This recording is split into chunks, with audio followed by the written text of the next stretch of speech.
definitely shown their flexibility, and I like the look of this comp. You keep the explosiveness of having that Sky combo alongside Phoenix, and then you have those dirty, ratty afterplants that most people hate, but I quite enjoy. I do too, I'll be honest with you. I find it a very interesting change after so long. We have not seen Viper that often and playing that a crucial role. She's back, she's alive, and she's definitely here. Well, you know, Zesh, just push her, duh. Why would she do that? Either way, from Tom's cynical way, we see if it's most likely going to be one of those fast approaches of the side of Liquid. And yes, Yampy says, hello, how you doing? Oops, is what Jet says. And Karo's having none of that. Lego though wants a surprise moment, gets right click in the smoke. Absolutely ridiculous stuff. But here comes the bot, and that one is actually coming fairly close. Ain't happening though. Here's the flank, but is it making a change? See you later, Link. That's already one man to the good, but Yampy's still going. We know how powerful he can be in these pistols. Cryptix has the cross and manages to drop one. It leaves just a couple of players remaining, trying to bring this back for the side of BBL. We know the momentum they were able to garner off pistols in map number 1. AIM DLL has already dropped another, but it's left with Scream and Soulcast separated by a multitude of the side. Russ already manages to peek off one, but the problem is the time. He needs Scream to peek him, and he will, and it doesn't matter in the end. Scream brings home the pistol. Liquid with a 1-0 start. Successful. That's exactly what Liquid needed right here, and must be a good feeling to start that way. Cryptix, like you said, world premiere on the Viper. And I think a good point of Slicky, really. I mean, Valorant at the beginning was that kind of game where you say, yeah, I play one agent, I'm good with it. But going deeper and deeper and deeper and getting the scene getting more professional, no way that you only can play one agent. And this is a great surprise here from Cryptix. Well, they're going to come into quite a lot of players. Oh, Yuppie just about manages to survive. Surely he can't get all of them. There we go. There will at least be a trade back. Chance of this round coming up with much more seems slim, although Russ, he wants to try and build up that ultimate as early as humanly possible. Not going to get anything else, but still only going to be one away. Now, interestingly, with the choices coming out from Liquid, I want to quote Boaster on Twitter, who's just said, you've got to be living on Planet Cuckoo to not be playing Viper at this stage. So clearly we're going to be seeing a lot of Viper coming out from him. What planet? Planet Cuckoo. What is Planet Cuckoo? You only know if you find it, Zesh. Maybe it's at the back of your wardrobe. Let me look. Oh no, it's just Narnia there, I'm sorry. Mr. Tumnel? Ah, but there's Aslan. No, just kidding. Yeah, there you go. Found him. But maybe it's the big now player. You need the witch. You need the lion and the witch and in the wardrobe. I don't know who you'd call the witch. It's not quite as a nicer compliment. Maybe Mitch can be the witch. He even 2-0. And Liquid is on it to get a fast-paced approach once more on the side of A. It's not the first time we've seen this, and it's just gonna be a matter of seconds until Yumpy is dashing on the side. No chance. Man's blind, and Lego doesn't stand a single one. Here is coming. Nothing else than a few blades in your face, but Russ is still alive. The component that was keeping BBL on high ref on Haven wasn't showing too much over there on his set. Spikes down, the buy is in right here, Tom. Still going strong. Soulcast finding info. The peak actually gives him that close range battle which he desired, and they need to clear him out of this spot. They know as well that there's gonna be the lineups ready. This is where Cryptix will come into play. Gonna try and pull out the header to maybe deny it, but they're looking to get it halfway at least. This gives Russ a chance in the clutch, and eventually Cryptix is gonna have to go for the peaky. Here's the tap back onto the spike, and Russ hits the headshot. Didn't even need to push his opponent. Cryptix came to him, and it will be BBL off the back of this man once more, taking their first round. Surprising. I have to say, a little bit surprising, to be honest. Cryptix, I understand why he was swinging that wide, because, you know, if it's last millisecond, you can't just AD and oh wait, he's still defusing, and then just once more swinging wide.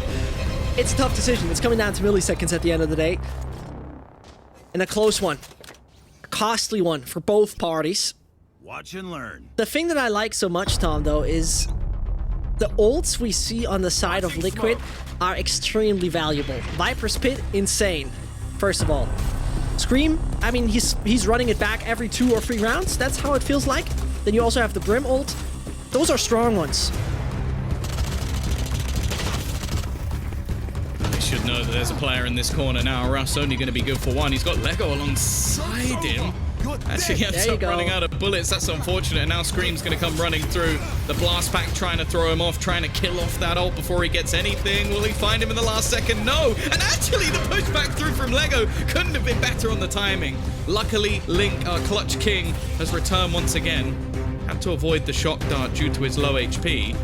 Now, more importantly, they're going to go rotating back. But look at him, DLL. He's so ready for anything that was thrown at him. Scream. 45 seconds dashed, and a 1v2. You would ask yourself, who else than Scream would you like to have when it comes down to such a clutch? I couldn't name too many players. Zipan. Surely, Zipan, Rhyme, Chow. 30 seconds left. But I would say the list is, first of all, very short. And second of all, there's not many players that are ahead of Scream. 20 more. And that one is ticking and ticking. The dart's not going to spot him. He really got to start sprinting at one point, and as he's now trying to take the spike behind him, DLL will come out. Dirty. Really is. I love it. So he not only got the kill on the player running through the teleporter, but he then goes back into the teleporter and just waits inside for when Scream goes for the spike. Intelligent stuff from DLL. He's someone we actually talk about in sort of comparisons earlier in the day, where it's like a lot of the time he is going to be making fairly aggressive plays for someone who we normally talk about. It's like, oh, your role is to sit on the site, yada yada, hold the fort. But he is going to be looking to try and make the space, and the play he makes in that round, well, he wins it for them.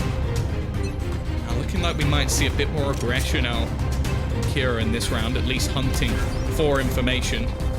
The dart not going to be shot in time, so it does tell them that Scream is patiently waiting. And by the looks of it, I think they've got a cam to spot if anybody tries to enter out onto the site. This is something that, again, mentioning in the pre-show, BBL like to play retake on this site, but they won't just give you everything for free. They'll give you the initial pieces. You can have the site, but we're holding on to Elbow. Maybe some rounds they'll try and hold on to Hookah. So for Liquid, it's going to be tougher to try and play from those afterplant scenarios. Luckily, this time they do have a fair few pieces of utility, such as the ultimate out from Brimstone. Extremely valuable ult that is very much deciding every sort of outcome. And this is Scream for you. And I mean, this is the Scream type of aim. He doesn't see a thing, but he can identify you due to your tracers, your own fault. But man's blind, that's paranoia for you. Kiro is not making a move, though. Pretty much intimidated by the Belgian. But that is Scream. Again and again and again. He will strike. Adil is not to be stopped, and the aiming machine from Belgium is taken out at one point. Russ still tries. He's on a double. That could make much more, and it could be the third for BBL. He's half it, but here's the molly, and that's nasty, but that's exceptionally good. Link, with one piece of utility, is denying it all. See, the thing I love about that round is because the Viper's Pit is on the site, you think you're safe. You're like, well, the Viper can't be lining up utility because he's on the site. There's no way he can be setting up. We've just killed the Viper, and then a Molotov lands from Brimstone instead. They've got so much utility, so much counterplay. You know as well, I think he still had the orbital strike available to him if he really wanted to just completely ruin that round. In fact, yeah, you can see it's still there for Link. So there was no way he was ever going to win that. A nice try again from Russ, but it is the lead taken. As said, I think Liquid's attack side of this map was already good, so the changes they've made only makes it all the more exciting. Russ going to be getting aggressive. His teammates lost in response, and, well, I think Liquid are going to be more than happy with the trades. Very valid point you're having. The thing is, the A side is the absolute favorite of Liquid. And we've pretty much seen it. They have adapted their Viper entirely to it. Second wall is now going to be put up. Should be a very easy and safe plant. This though, the showstopper's there, and Spike planted. the name of this ultimate speaks for itself. Here comes the first name, doesn't it? No. Still waiting for it. And this is where I would see a chance of this ult not necessarily finding frags, but rather denying room. It's a matter of time until he uses it, if he even does so. No, still waits it out. Scream starts though the show, 20 HP left on him, and it's still that race alive, but finally is getting eliminated. More to come from Soulcast, just holding that one angle. Brings him the 4th, easy peasy. The majority stays alive. Yeah, I think if you look from BBL's perspective there, they already know that Cryptix is set up in afterplants, so the chance of them winning that round was so slim that I think committing the showstopper would have been a fairly big risk, but for now at least, they do a little bit of extra damage. That's going to be all. Liquid looking very strong once again on this attack side, and something that has to be mentioned as well is that although you still don't have the quote-unquote Sentinel, in fact you definitely don't have one now that Sage has dissipated, I do think Cryptix will be able to make it work on the other side with Viper. There's so many walls that you can put down that instantly lower the HP of your opponent. Now, this from Russ is something I always like to see. As said, he's the king of taking map control, looking for those spots early in the round, but you can just see how patient Liquid are being. Yeah. Just making sure they clear every angle, not really taking too many risks. Now, Aslan will have baited out the fact that he's on the left-hand side. The whole point of that, he peeks, he shoots, and then hopefully the other player goes unchecked. Although, I will say it would be a little bit of an oversight for Liquid if they didn't check that out. And you mentioned quite well, they still adapt differently to not playing with a Sentinel. Here you see the Orbital Strike coming in, and this obviously gives them some freedom because the bathroom players can't escape. They are aware where they stand, but this is Russ with the no-scope. Man only needs left mouse button for it. As our Cryptix still shines. Another of no-scope? Nope, make it a quick one. 3 frags found. The quad is just around the corner, but AIM DLL is stealing it. And this is where I think one point has to be worth mentioning about Team Liquid real quick, is that there is like, you can build off of 2 basics with Team Liquid. Either in like the first 30 seconds, you see them swiftly push towards A. You saw the Viper wall coming up, denying anything from Lambs, then it's going to be the dash most likely, then Yampi is then entering the side, Scream is putting up the wall, and then you get the bomb down in form of Link. The alternative is a very slow default, which we saw in the previous round works really well with denying any room for BBL.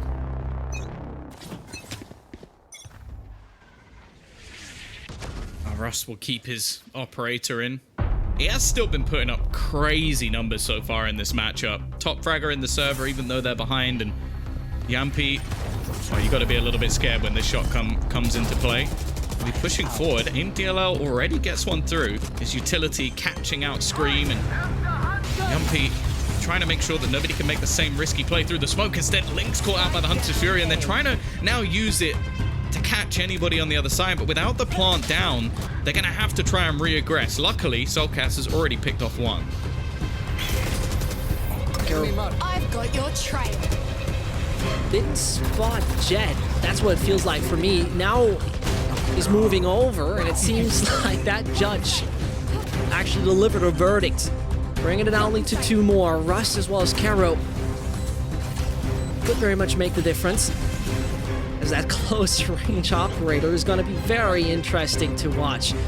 They're running out of time, that's for sure, and out of options as well. 15 more seconds until you get the recon bolt, but if that's even going to be used, that's a different sort of thing. On the other side of the wall, it would have been Yampi, but I think he just got him here through the wall. Soulcast, low HP on site, is not going to be found. It's going to make the change, and Rush will try, but if he's even surviving that, I don't even know. 5,000 credits in his hands. And you either run, and you run fast, or you try to go for the retake, but that ain't happening. Save that thing. Yeah, just to make sure of it, they're going to throw the final snake bite down. I think that's the reason he exits there. Like, the second you see that Cryptix is still alive, it's like, even if I manage to find the first player, chances of me defusing the spike is slim to none, and the chances of me losing the operator, which has pretty much won them the only round we've seen over the last few, yeah, it's just not worth it. I like the resurgence, though. Like, Soulcast does very well to bring this round back. I think the Seeker's just giving away a lot of the positioning of the remaining players and giving them a chance to get into those afterplants, and that's where they're deadly. I don't mind the fact that BBL are trying to make sure they can't get into those spots, like by being more aggressive, by taking faces, by looking through different positions to try and find picks, because realistically, if they get into these spots, it becomes so rough. And while Russ That's not the greatest of starts. They're definitely going to know he's here as well, so I would have to say any sort of risk taken. Is Yumpy going to dash this? No, he's actually just going to pick it, and wow, not going to win that battle. Crazy stuff, because he was really trying to make such a ballsy move because he was believing they're going to take the room. Whilst I'm being Molotoved, they would actually try to clear the corners and claim it as their territory. But here's the Viper Wall, and I don't know how much toxine is left in Cryptics, because I could imagine if they right now make the move, it's going to run out in the meantime. There you have it, already falling down. It's recharging right now. It's refueling in 45 more seconds. And they'll enter. Here come the Brimstone smokes. Russ will try. Low HP he is, and he might be just killed in the process. Aslan with what a frag through Soulcast, as Russ at the same time is not whiffing at all. Cryptic's eliminated, but still 5 players. Okay, make it 4. Now back alive. Scream taken out of the equation. They're getting back. A really solid round from BBL. A good rotation after the early pick. I think also the reason Yampy seemed to be so surprised by that peak is because you hear all the damage that was done by the flames. You hear like as they walk across. And the reason is there, what most players would do is they'd peek into the Molotov, not see anything, and then they'd go back. You don't just go forward, you don't continue to push through it. So you can almost wonder why Yampy's go, okay, he's probably on the angle on the left, and then walks out and is just instantly dead. So almost played by just how aggressive Russ was meant to be, but I think that round in particular comes down to Aslan. Now, the way Yumpy's been playing the shotgun so far is basically his job is to make sure that nobody can do anything into lamps. He's got to try and get as far forward as he can and just make sure that that weapon becomes valuable for the team. Scream is going to act as the distraction, pushing through all of the utility, the one-ways that are currently in play for AIM DLL. He's actually not going to get too much done here. They managed to hold off quite well, and Aslan is going to try and reclaim those lamps. He does try to. All the pellets in the face of Omen. So no more smokes coming in for BLL. Look how he's jumping around. This is Yampy for you. The name fits so brilliantly. And that's good information gained. As though Russ comes around, that could be Link eliminated. And that is also Cryptics out. No, it ain't happening. The Daggerstone hits, and as they try their best, surely it's good information gained, but is it gonna make a difference is the question. AMDLL can't just easily push through this. He's low HP, Soulcast assists Scream, and Lambs belongs to Liquid. 6-4, and the 8th is in range. That must be so annoying to play against. Like, it almost looks like one of those players who's got like their scroll wheel stuck and is just constantly jumping because of it. Like, it doesn't make a lot of sense, but if it works, it works. And Liquid take themselves another round.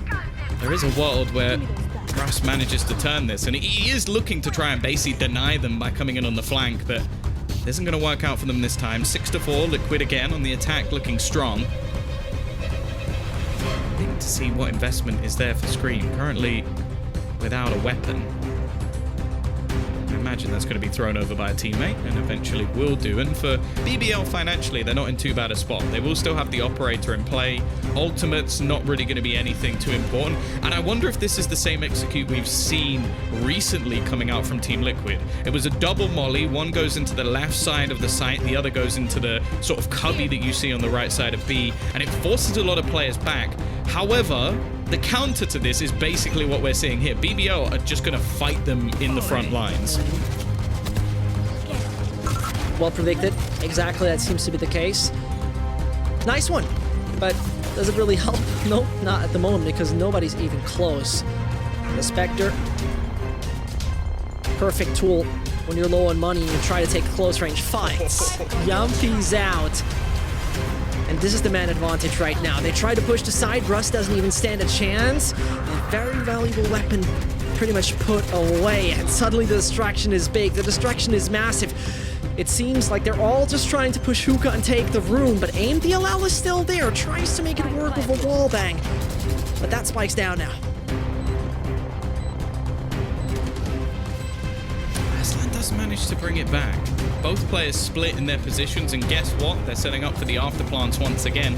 A couple of snake bites available. Cryptics with his lineup, but they're already on this defusal. They've got to be careful here, sticking it down to just halfway, as now that extra utility starts to land, but they're not going to be able to stick it for long. Paranoia will hold the remaining players back, but they need to try and deny any further pushes, and with a second snake bite, there's so much damage being done. Cryptics will just hold it down. There is a reason why a lot of teams have decided to copy aspects of what we saw from Fnatic, and hey, it's because it works.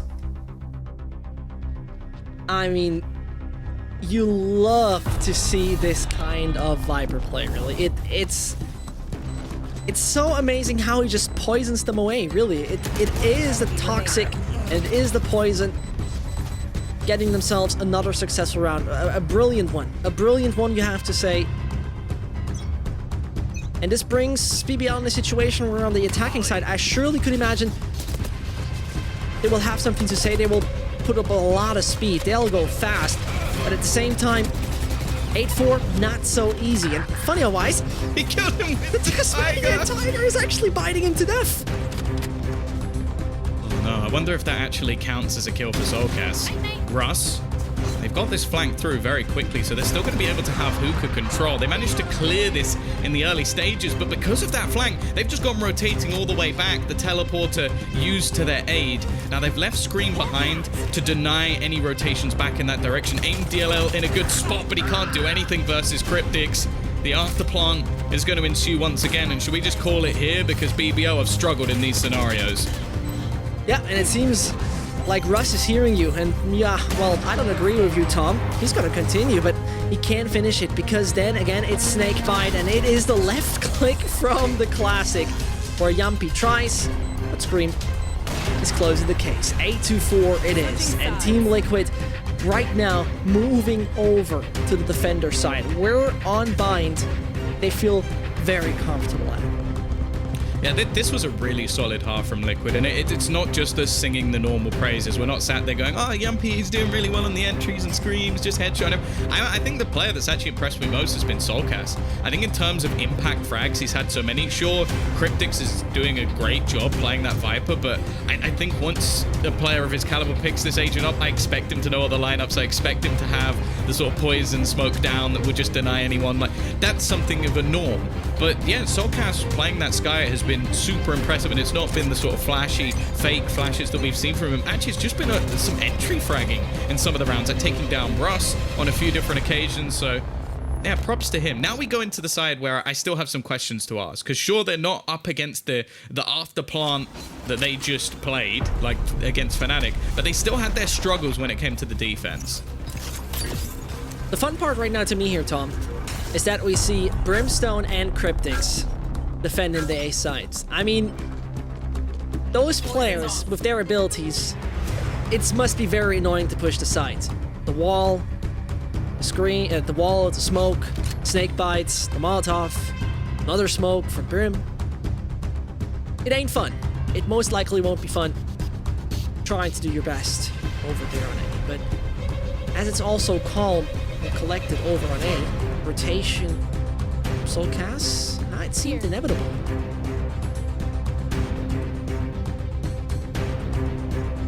While looking at the defender's setup, they've taken long control. They've also got the Viper wall down to almost cover off their retreat. So this is the bait and switch, and it's actually both the players with the frenzies. There goes the escape. Now they face the Scream, and this is where he just gets that double kill. The worst thing as well, if they want to push through this, they have to then take the huge amount of damage that you know you receive. So instead, they're going to go wrapping back. And actually, this time, that could be the play. There's not anyone there. Soulcast has been caught off, turning it into a 3 versus 3. But they've got to get onto this site, and they've got to do it fast. Aim DLL is doing a great job, and actually he's baited them into confusion. They're not sure where this has gone down, and it will take them some time to get into position once again.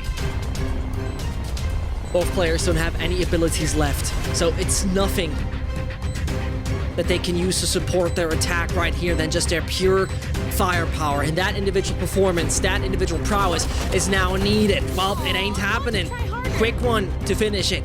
Russ and Aslan hiding in bathroom, swinging simultaneously, bring the 5th on the board for BBL. Yeah, I think they need to give a big pat on the back to AMPLO in that round.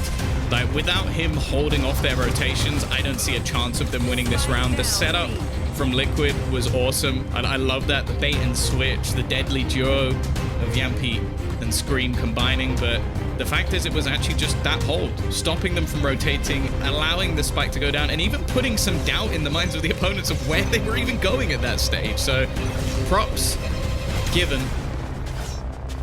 There is still going to be an investment here. Now, Liquid have proven time and time again that they love these low-budget rounds. Now, they're going to go in with what is a dicey purchase, mostly shotguns, and we're going to wait and see if it works. Of course, Scream is on the Guardian. And talking about him, the weapon that is just pretty much tailored to him. Unfortunately, though, that's not the old Bucky, but this is the judge. And uh-oh, it seems like they ended up in court. Sentence spoken, 9-5. Ridiculous. That shouldn't have worked. No, it shouldn't. No way. I think after that round, there's going to be a few people going, now, how about the judge nerf now? How about the judge? Because this is just the shotgun buy. But yeah, this almost now puts into doubt the entire map, because getting off to a strong start on the attack was almost everything, and I feel like Liquid knew that. The investment they came up with in that round was a risk for sure, but knowing that they want to invest in later rounds into the operator, maybe get that Blade Storm a little bit earlier, or, as we've seen regularly, pull in the run it back from Scream, it could be a pretty big difference maker. Now, Russ getting that ult orb in the early stages will give him the Blade Storm. Gives him the chance to maybe pull off a hero play, because other than that, they've invested very little into this round. It is literal pistols, but this man alone has been pulling off one of the most impressive performances I've ever seen from a player in Valorant. Truly. It's good to see those teams finally here. Like, that is where, you know, many people, especially I think, for example, from NA, have, you know, never had any Turkish players outside of CMAT on their radar, I imagine. And, you know, same goes for the CIS teams. And then, this is the way they perform. Russ on the first map has been an absolute Terminator, and he might just do it here in round number 15. As Liquid only got 3 more left on the server, Yumpy starts shining, and that's Shadow down. As Aslan has been eliminated, a few more to go, and the young Finn can't kill them all, but Soulcast is here to join and assist. It is a 2v2, both are low HP, and it's still working out. It's costly, but it's working out. Hey, I think the fact that Russ can almost make us believe in those sort of rounds really does show how talented he is. I actually want to have a quick look at the scoreboard, because I believe he may even still be top fragging out of everyone, which, considering they have half the rounds of their opponents, yeah, it's not even close. I don't even know why I question myself. In 24-11 and is losing by 5 rounds. It shows how close some of the rounds have been, but also shows that the afterplants that we were seeing in the last half just made things so awkward for them to pull anything off in the retake. And a strong afterplant here as well from Liquid almost echoes what we saw previously. Now, 10-5. I almost want to say this is it. If we see them lose this round, it's going to be a very tough response. And you can see Yumpy again. One off is going to be able to take that orb and get himself the Blade Storm. So saving a little bit of economy, likely to give him an operator later in the map, but more importantly, gives him a pretty deadly weapon right now.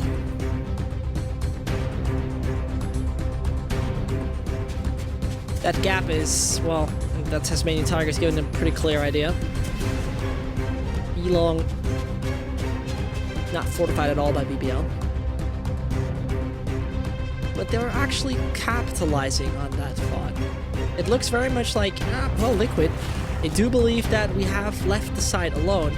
Maybe they have over-rotated, but a quick look on the minimap tells us, Tom, that Scream is already ready to move around. Now Yumpy has the confirmation, and the Seekers are not making it any easier for BBL.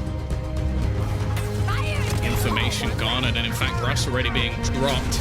Lego also gonna pop the showstopper. No! Try and clear someone else, but they're getting slaughtered. There's nothing really being done. 30 seconds left as the ultimate ends finally. But they've taken a lot of damage in response, and they have not got rid of Yumpy just yet. He's been here since the beginning of the round. Scream still alongside him, looking to try and deny the plant, but Kiro's still holding. Another player dropped, maybe an opportunity. This round was looking rough. Waiting for the rotation to come in for the remaining teammates, and that's a player dead. There's nothing that Aslan can do to escape that one. Also clearing the corner. That was so methodical from Liquid. For a second, I started to doubt if they'd close out this round, but it came down to, well, just a few easy clears, not a point of damage done onto the remaining players, and they have their 11th. And with the death of Scream, where you're thinking like, oh, this could turn around. This could be BBL now starting their comeback, but you described it perfectly, methodical. Cryptics had one snake bite left, had the right kind of idea. Maybe, I think I heard a step, and you got a peek. What are you supposed to do? No chance. And that Liquid that delivered a misery on Haven, where the entry fraggers were shaking, where it was Cryptics, who's definitely an impactful player, yet usually not the entry fragger and usually not on top of the scoreboard, actually rocking that, are now back alive. And it seems like it took a map to wake up.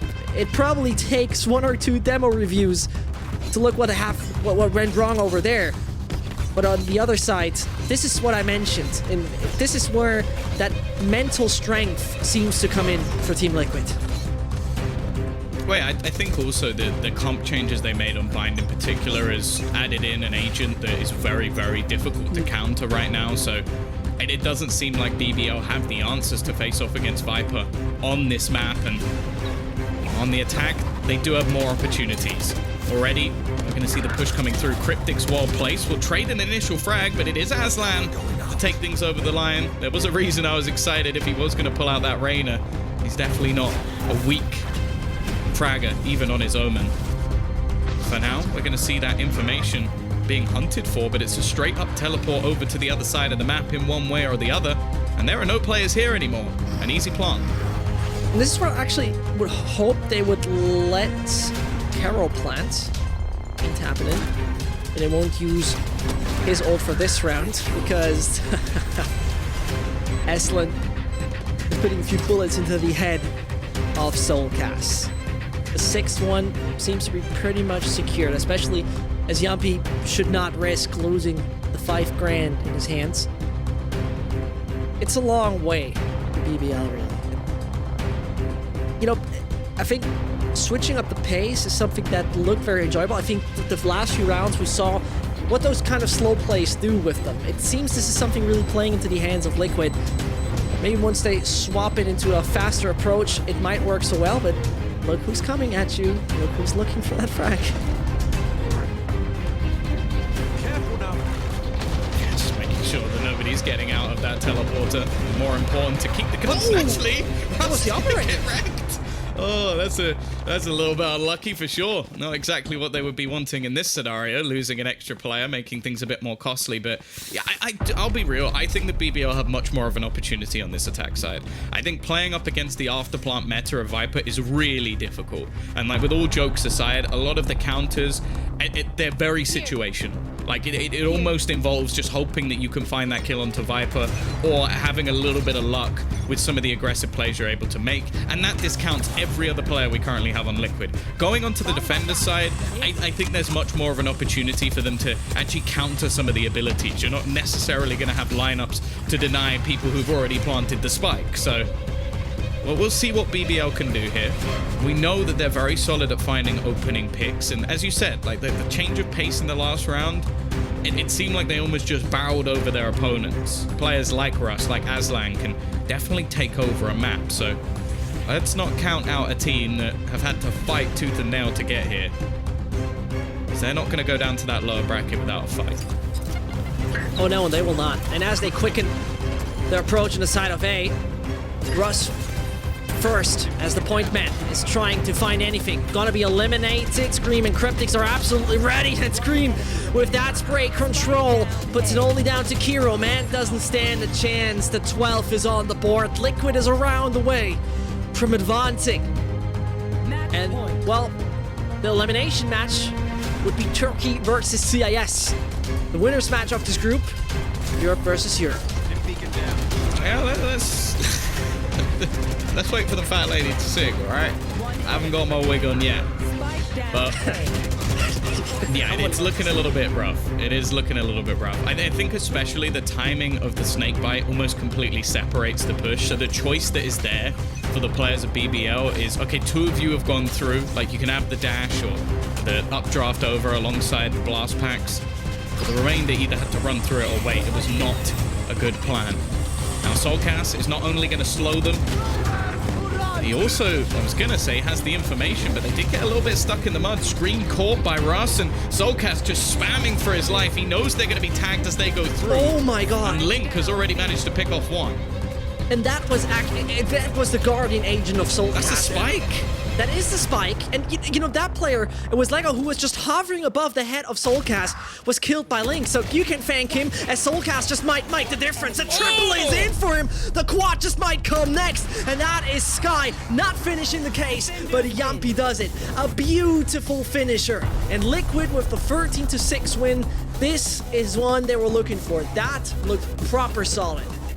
Yeah, they showed the tenacity of a team that can genuinely fight for one of the spots that will obviously take them over to Iceland. So props to them, because it was a brutal first map. To go down that hard on your map choice, come back, win your opponent's map choice, which, okay, is also their best map, but then come through on Bind and show a new look that we haven't really seen before, other than maybe in their scrims. So yeah, big props go to Liquid. I like the fact that they have been able to fight back, and again, it's going to give us one hell of an upper bracket match, but also one hell of a brawl going into the low.